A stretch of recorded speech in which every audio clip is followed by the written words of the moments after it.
केवल महादेव जानते हैं कि भगवान अवतरित होकर वहीं जाएंगे।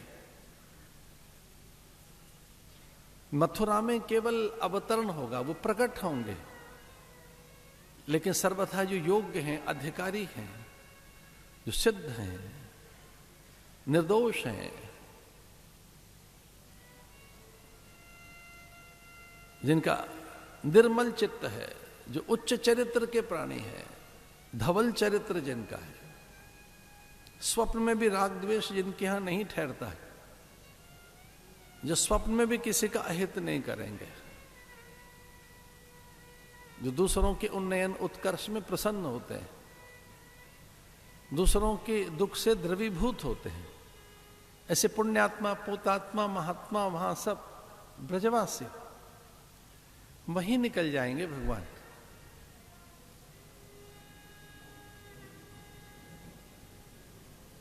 लेकिन इधर देवबालाएं, सुरबालाएं, अप्सराएं यहां अनेक ऋषिकाएं वेश बदलकर पहुंची हैं मथुरा में।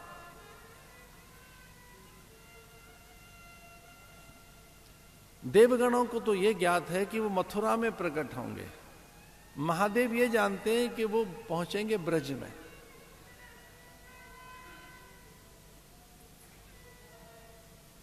इसलिए यज्ञ पत्नियां, इंद्र भार्या, सची, इंदिरा, स्वयं रमा, ब्रह्माणी, रुद्राणी मथुरा में प्रवेश कर गई। ब्राह्मणियों का वेश बना लिया उन्होंने, जैसे मानो आशीष देने आई हो। वो ऋषि पत्नियों का वेश बनाकर, ब्राह्मणियों का वेश बनाकर, ऋषिकाओं का वेश बनाकर वो देवकी के आसपास है।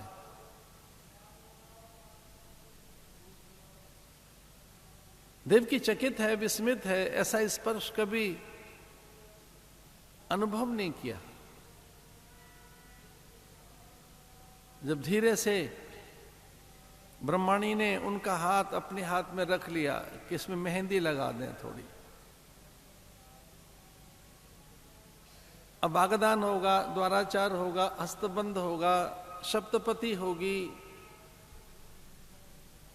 कुछ देर में ही द्वाराचार होना है। वसुदेव आ रहे हैं, बारात आने वाली है, आपका विवाह का संस्कार है। इस पाणी ग्रहण संस्कार में, विवाह संस्कार में द्वाराचार होगा, वाग्दान होगा, कन्यादान होगा,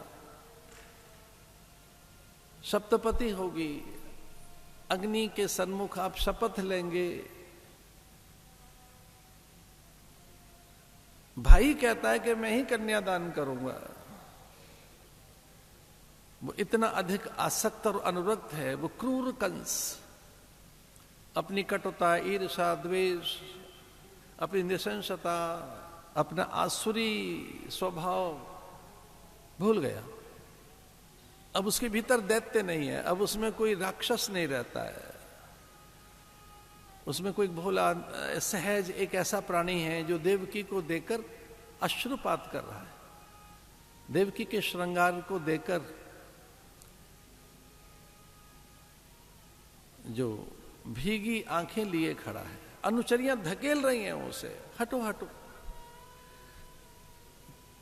कंस की आहट पाकर जो अनुचरियां, दासियां अचेत हो जाती, मूर्छित हो जाती, भयभीत हो जाती कि दुष्ट है, न जाने कौन सा आदेश दे दे। मथुरा की अनेकों दासियां, अनुचरियां, सेविकाएं, मां के उच्च पदस्थ,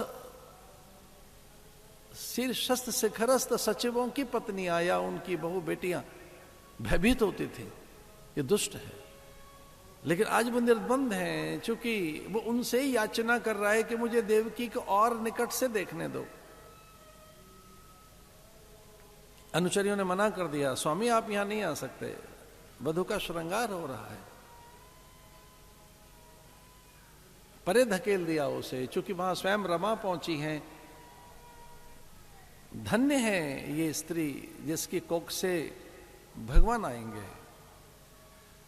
लक्ष्मी जी रोक नहीं पाई अपने आप को, धरती पर उतर आई और वे देवकी के चरण छूना चाहती हैं। कैसे छुए हैं?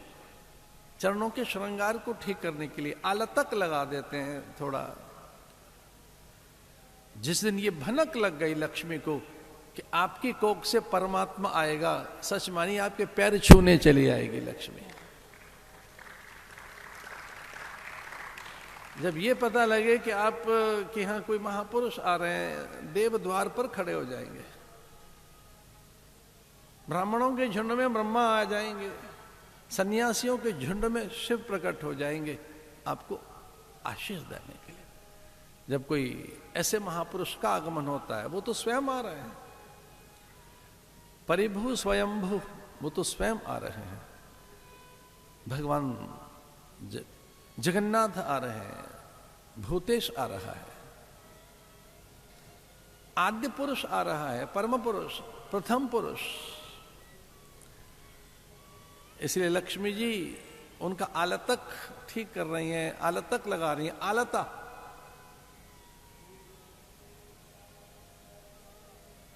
ब्रह्माणी हाथों में मेहंदी श्रृंगार कर रही हैं और पार्वती ने उनका माथा सूंघ लिया, चूम लिया। जैसे ही उन्होंने औष्ठ रखी उनके मस्तक पर, देवकी धन्य हो गई। देवकी समाधि में चले गई। पूर्व का वृतांत याद आ गया कि मैं ही तो हूं जो अदिति थी, मैंने ही तो इंद्र को पैदा किया है, मैं ही तो जननी बनी भगवान वामन की। मेरे ही तो कोख से, मेरे ही द्वारा तो प्रकट हुए, मेरी स्तुति और मेरे जप तप से, मेरे आराधन से, मेरी तपस्या से, मेरे दिव्य संकल्प से वह प्रकट होकर गए। एक पग में मेरे पुत्र ने पूरी धरती नाप ली। भले ही वो ईश्वर है, परमात्मा है, पुत्र तो मेरा है। देखो तो सही मेरे पुण्य, मेरे पुण्यों का प्रभाव देखें कि मेरे पुत्र ने एक पग में पूरी धरा माप ली। दूसरे में स्वर्ग, वो अनंत है, चहुं दिशाओं में है, वो सर्वव्यापक है, सर्वज्ञ है।